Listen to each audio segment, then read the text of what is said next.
എല്ലാവർക്കും നമസ്കാരം. ആകാശഗംഗയുടെ പുതിയൊരു വീഡിയോയിലേക്ക് എല്ലാവർക്കും സ്വാഗതം. ഇന്ന് നമ്മൾ സംസാരിക്കുന്നത് രാശികളിൽ അഞ്ചാമത്തെ രാശിയായ സൗരയൂഥത്തിൻ്റെ അധിപനായ സൂര്യൻ്റെ സ്വന്തം രാശിയായ ചിങ്ങക്കൂറിനെക്കുറിച്ചാണ്.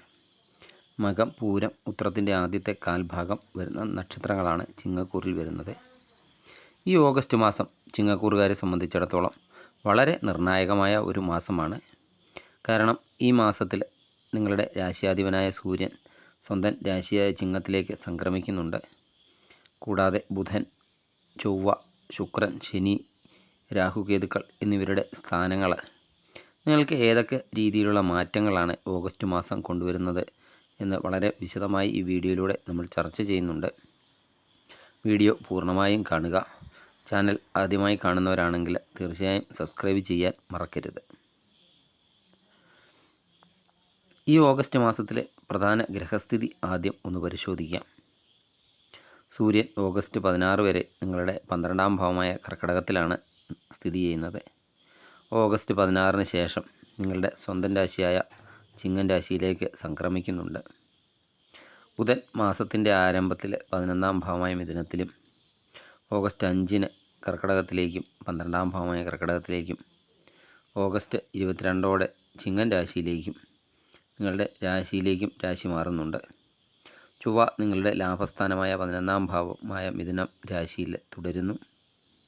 ശുക്രൻ ധനസ്ഥാനവും കുടുംബസ്ഥാനവുമായ 2-ാം ഭാവത്തിൽ കന്നി രാശിയിൽ നീചാവസ്ഥയിലാണ്. ശനി അഷ്ടമസ്ഥാനമായ 8-ാം ഭാവത്തിൽ 8-ാം ഭാവമായ മീനൻ രാശിയിലാണ് തുടരുന്നത്. അഷ്ടമ ശനി കാലഘട്ടമാണ് ചിങ്ങൻ രാശിക്കാർക്ക്.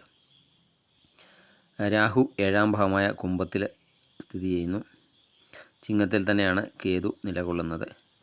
ഈ ഗ്രഹനില കാണുമ്പോൾ തന്നെ നിങ്ങൾക്കറിയാം അനുകൂലവും പ്രതികൂലവുമായ മിശ്ര ഫലങ്ങളാണ് ചിങ്ങക്കൂറുകാർക്ക് ഈ മാസം കാത്തിരിക്കുന്നത് എന്ന്. അത് ഏതൊക്കെ മേഖലയിലാണ് എന്ന് നമുക്ക് വിശദമായിട്ട് പരിശോധിക്കാം. ആദ്യമായി നിങ്ങളുടെ ആരോഗ്യത്തെയും വ്യക്തിത്വത്തെയും കുറിച്ച് നോക്കാം. ഓഗസ്റ്റ് 16 വരെ രാശിയാധിപനായ സൂര്യൻ 12-ാം ഭാവത്തിൽ നിൽക്കുന്നതിനാൽ 12-ാം ഭാവം ജയസ്ഥാനം കൂടിയാണ്. മാസത്തിൻ്റെ ആദ്യ പകുതിയിൽ ചെറിയ രീതിയിലുള്ള ക്ഷീണം, അലച്ചിൽ, അതുപോലെ ഉറക്കക്കുറവ്, കണ്ണിനോ തലയ്ക്കോ ഒക്കെ ഉണ്ടാകുന്ന എന്തെങ്കിലും പ്രയാസങ്ങൾ എന്നൊക്കെ അനുഭവപ്പെടാൻ സാധ്യതയുണ്ട്. എന്നാൽ ഓഗസ്റ്റ് 16-ന് ശേഷം സ്ഥിതി ആകെ മാറുന്നതാണ്. സൂര്യൻ നിങ്ങളുടെ സ്വന്തം രാശിയായ ചിങ്ങത്തിലേക്ക് കടക്കുന്നതോടെ നിങ്ങളുടെ ആത്മവിശ്വാസം ഇരട്ടിക്കുന്നതാണ്. മനസ്സിലൊരു പുതിയ ഊർജ്ജമൊക്കെ അനുഭവപ്പെടും. തീരുമാനങ്ങളൊക്കെ കൃത്യതയോടെയൊക്കെ എടുക്കാൻ കഴിയുന്നതാണ്. സമൂഹത്തിൽ നിങ്ങളുടെ നിലയും വിലയും ഒക്കെ വർദ്ധിക്കുന്ന ഒരു സമയം കൂടിയാണ് ഓഗസ്റ്റ് മാസം പകുതിക്ക് ശേഷം. എന്നാൽ ഇവിടെ ഒരു കാര്യം ശ്രദ്ധിക്കേണ്ടത്, നിങ്ങളുടെ രാശിയിൽ ജന്മത്തിൽ തന്നെ കേതു സ്ഥിതി ചെയ്യുന്നുണ്ട്. ഓഗസ്റ്റ് 22-ാം തീയതി ബുധനും ചിങ്ങൻ രാശിയിലേക്ക് എത്തുന്നുണ്ട്. കേതുവും സൂര്യനും ഒക്കെ 1-ാം ഭാവത്തിൽ വരുന്നത് അല്പം അഹങ്കാരമോ ദേഷ്യമോ ഒക്കെ കൂടാൻ സാധ്യതയുണ്ട്. അതിനാൽ ചിങ്ങക്കൂറുകാരെ ഓഗസ്റ്റ് മാസം ദേഷ്യമൊക്കെ നിയന്ത്രിക്കേണ്ടതാണ്. അഷ്ടമത്തിൽ ശനി നിൽക്കുന്നതിനാൽ വാഹനമൊക്കെ ഉപയോഗിക്കുമ്പോഴും ദൂരയാത്രകളൊക്കെ ചെയ്യുമ്പോഴും അതീവ ശ്രദ്ധ വേണം. ചെറിയ പ്രഷറോ അല്ലെങ്കിൽ വയറുമായിട്ടൊക്കെ ബന്ധപ്പെട്ട എന്തെങ്കിലും അസ്വസ്ഥതയൊക്കെ ഉള്ളവരെ കൃത്യമായ ഭക്ഷണ രീതിയൊക്കെ പിന്തുടരേണ്ടതുമാണ്. ഇനി തൊഴിൽ എങ്ങനെ പോകും എന്ന് നോക്കാം. ഇവിടെ നിങ്ങൾക്ക് ഏറ്റവും വലിയ തുണയാകുന്നത് 11-ാം ഭാവത്തിൽ ലാഭസ്ഥാനത്ത് നിൽക്കുന്ന ചൊവ്വയാണ്. 11-ലെ ചൊവ്വ ചിങ്ങക്കൂറുകാർക്ക് വലിയ നേട്ടങ്ങൾ തന്നെ തൊഴിലിൽ തരുന്നതാണ്. ലക്ഷ്യങ്ങളൊക്കെ കൈവരിക്കാൻ നിങ്ങൾക്ക് സാധിക്കുന്നതാണ്. എന്തെങ്കിലും കാര്യങ്ങളൊക്കെ തടസ്സപ്പെട്ടൊക്കെ കിടന്നിട്ടുണ്ടെങ്കിൽ ആ കാര്യങ്ങളൊക്കെ വേഗത്തിലാകുന്നതുമാണ്. ജോലിയൊക്കെ ചെയ്യുന്നവർക്ക് മാസത്തിൻ്റെ ആദ്യ പകുതിയിൽ മേലധികാരികളിൽ നിന്ന് ചെറിയ രീതിയിലുള്ള സമ്മർദ്ദങ്ങളൊക്കെ ഉണ്ടായേക്കാം. എന്നാൽ ഓഗസ്റ്റ് 16-നൊക്കെ ശേഷം തൊഴിൽ രംഗത്തെ വലിയ പുരോഗതിയൊക്കെ ഉണ്ടാകുന്നതാണ്. സ്ഥാനക്കയറ്റത്തിനും പ്രൊമോഷനും ഒക്കെ സാധ്യത ഓഗസ്റ്റ് 16-ാം തീയതിക്ക് ശേഷം കാണുന്നുണ്ട്. അതുപോലെ ഈ സമയത്ത് നിങ്ങൾ പറയുന്ന വാക്കിനും വിലയുണ്ടാകുന്നതാണ്. ഇനി ബിസിനസ്സുകാരുടെ കാര്യം നോക്കാം. 2-ാം ഭാവത്തിൽ ശുക്രനാണ് നിൽക്കുന്നത്. ആ ശുക്രൻ 2-ാം ഭാവത്തിൽ നിൽക്കുന്നതിനാലും 11-ലൊക്കെ ചൊവ്വയൊക്കെ നിൽക്കുന്നതിനാലും സാമ്പത്തികമായിട്ടൊക്കെയുള്ള വരവ് വർദ്ധിക്കുന്നതാണ്. എന്നാൽ ശുക്രൻ കന്നിയിൽ നീചത്തിലൊക്കെ ആയതിനാൽ വലിയ നിക്ഷേപങ്ങളൊക്കെ നടത്തുന്നവർ അതിൻ്റെ പ്രമാണങ്ങളും കരാറുകളും ഒക്കെ കൃത്യമായിട്ട് വായിച്ചൊക്കെ മനസ്സിലാക്കേണ്ടതുമാണ്. 12-ാം ഭാവത്തിൽ ബുധൻ്റെയും രവിയുടെയും ഒക്കെ മാറ്റങ്ങൾ കാരണം വിദേശത്തൊക്കെ ജോലി അന്വേഷിക്കുന്നവർക്ക് ചില നല്ല സന്ദേശങ്ങളൊക്കെ ഈ മാസത്തിൻ്റെ രണ്ടാം പകുതിയിൽ പ്രതീക്ഷിക്കാവുന്നതുമാണ്. ഇനി സാമ്പത്തിക കാര്യം എങ്ങനെയുണ്ടെന്ന് നോക്കാം.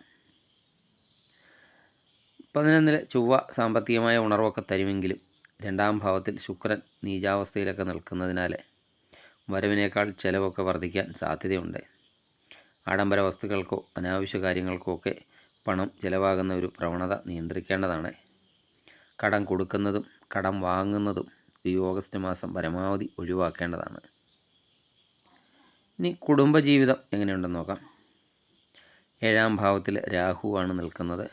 1ാം ഭാവത്തിൽ കേതു നിൽക്കുന്നു. ഇതിനെ കളത്ര ദോഷ സാഹചര്യം എന്ന് പൊതുവെ പറയാറുണ്ട്. പങ്കാളിയുമായിട്ടൊക്കെ എന്തെങ്കിലും ചെറിയ നിസാര കാര്യങ്ങൾക്ക് പോലും തർക്കങ്ങളൊക്കെ ഈ സമയത്തുണ്ടാകാൻ സാധ്യതയുണ്ട്.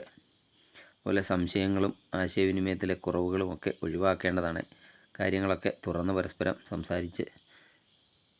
സംസാരിക്കേണ്ടതാണ്. ശാന്തതയോടെയൊക്കെ കാര്യങ്ങൾ സംസാരിച്ച് തീർക്കേണ്ടതുമാണ്. ഇനി പ്രണയമുള്ളവർക്ക് ഈ മാസം അല്പം ക്ഷമ ആവശ്യമാണ്. തെറ്റിദ്ധാരണകളൊക്കെ വരാൻ സാധ്യതയുള്ളതിനാൽ പങ്കാളിയോടൊക്കെ കാര്യങ്ങളൊക്കെ തുറന്നും സംസാരിക്കേണ്ടതാണ്. ഇനി വിദ്യാർത്ഥികളുടെ കാര്യം എങ്ങനെയുണ്ടെന്ന് നോക്കാം. ബുധൻ്റെ രാശിമാറ്റങ്ങൾ വിദ്യാർത്ഥികളെ സ്വാധീനിക്കുന്നതാണ്. ഓഗസ്റ്റ് 5 വരെ ബുധൻ അനുകൂലമായ 11ാം ഭാവത്തിലായതിനാൽ പഠനത്തിൽ വളരെയധികം മിടുക്കൊക്കെ കാണാൻ സാധിക്കും.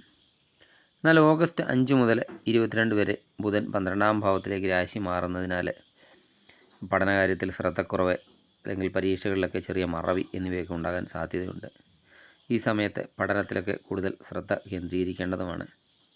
എന്നാൽ ഓഗസ്റ്റ് 22 ശേഷം ബുധൻ ചിങ്ങൻ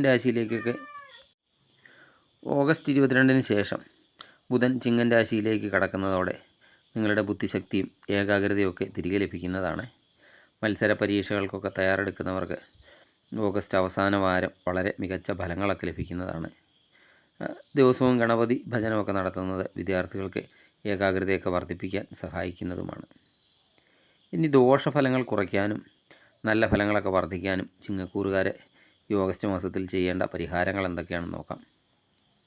നിങ്ങളുടെ രാശിയാധിപൻ സൂര്യനായതിനാലും രാശിയിൽ കേതുവൊക്കെ നിൽക്കുന്നതിനാലും ദിവസവും രാവിലെ കുളിച്ച് ആദിത്യ ഹൃദയ സ്തോത്രം ജപിക്കുക, അല്ലെങ്കിൽ ആദിത്യ ഹൃദയ സ്തോത്രം കേൾക്കുക. ഇത് ആത്മവിശ്വാസവും ആരോഗ്യവും ഒക്കെ നൽകുന്നതാണ്. ശനി അഷ്ടമത്തിലാണ് സ്ഥിതി ചെയ്യുന്നതിനാൽ ശനിയാഴ്ചകളിൽ ശാസ്താ ക്ഷേത്രത്തിൽ എള്ളുതിരി കത്തിക്കുകയോ നീരാഞ്ജനം വഴിപാട് കഴിക്കുകയോ ഒക്കെ ചെയ്യുക. അതുപോലെ വിഷ്ണു സഹസ്രനാമം ജപിക്കുകയോ കേൾക്കുകയോ ഒക്കെ ചെയ്യുന്നത് അഷ്ടമ ശനിയുടെ കാഠിന്യമൊക്കെ കുറയ്ക്കുന്നതാണ്. ചിങ്ങത്തിലെ കേതുവിൻ്റെയും 12ലെ ബുധൻ്റെയും ഒക്കെ ദോഷങ്ങൾ മാറാൻ മാസം തോറും വരുന്ന സങ്കടഹര ചതുർത്ഥി ദിവസത്തിലോ അല്ലെങ്കിൽ സാധാരണ ദിവസങ്ങളിലോ ഗണപതി ഹോമം നടത്തുകയോ ഗണപതിക്ക് കറുകമാല സമർപ്പിക്കുകയോ ഒക്കെ ചെയ്യുന്നത് നല്ലതാണ്. അതുപോലെ ശുക്രൻ്റെ നീചാവസ്ഥ പരിഹരിക്കാൻ വെള്ളിയാഴ്ചകളിൽ മഹാലക്ഷ്മിക്ക് കഴിയുന്ന വഴിപാടുകളൊക്കെ ചെയ്ത് പ്രാർത്ഥിക്കുക. ചിങ്ങക്കൂറുകാർക്ക് ഓഗസ്റ്റ് മാസത്തിൻ്റെ ആദ്യ പകുതിയേക്കാൾ രണ്ടാം പകുതിയായിരിക്കും കൂടുതൽ നേട്ടവും ഉണർവും ഒക്കെ ലഭിക്കുന്നത്. അഷ്ടമശനിയും രാഹുകേതുക്കളും ഒക്കെ തരുന്ന ചെറിയ വെല്ലുവിളികളെയൊക്കെ ക്ഷമയോടെയും ശ്രദ്ധയോടെയും ഒക്കെ കൂടി നേരിട്ടാൽ സാമ്പത്തികമായും തൊഴിൽപരമായും മികച്ച മുന്നേറ്റമൊക്കെ ഉണ്ടാക്കാൻ നിങ്ങൾക്ക് സാധിക്കുന്നതുമാണ്. ഈ വീഡിയോ നിങ്ങൾക്ക് ഇഷ്ടമായെങ്കിൽ ലൈക്ക് ചെയ്യുക. അതുപോലെ സബ്സ്ക്രൈബ് ചെയ്യാതെ വീഡിയോ കാണുന്നവരാണെങ്കിൽ ദയവായി സബ്സ്ക്രൈബ് ചെയ്ത് വീഡിയോ കാണുക. മറ്റൊരു വീഡിയോയുമായി വീണ്ടും കാണാം. നന്ദി, നമസ്കാരം.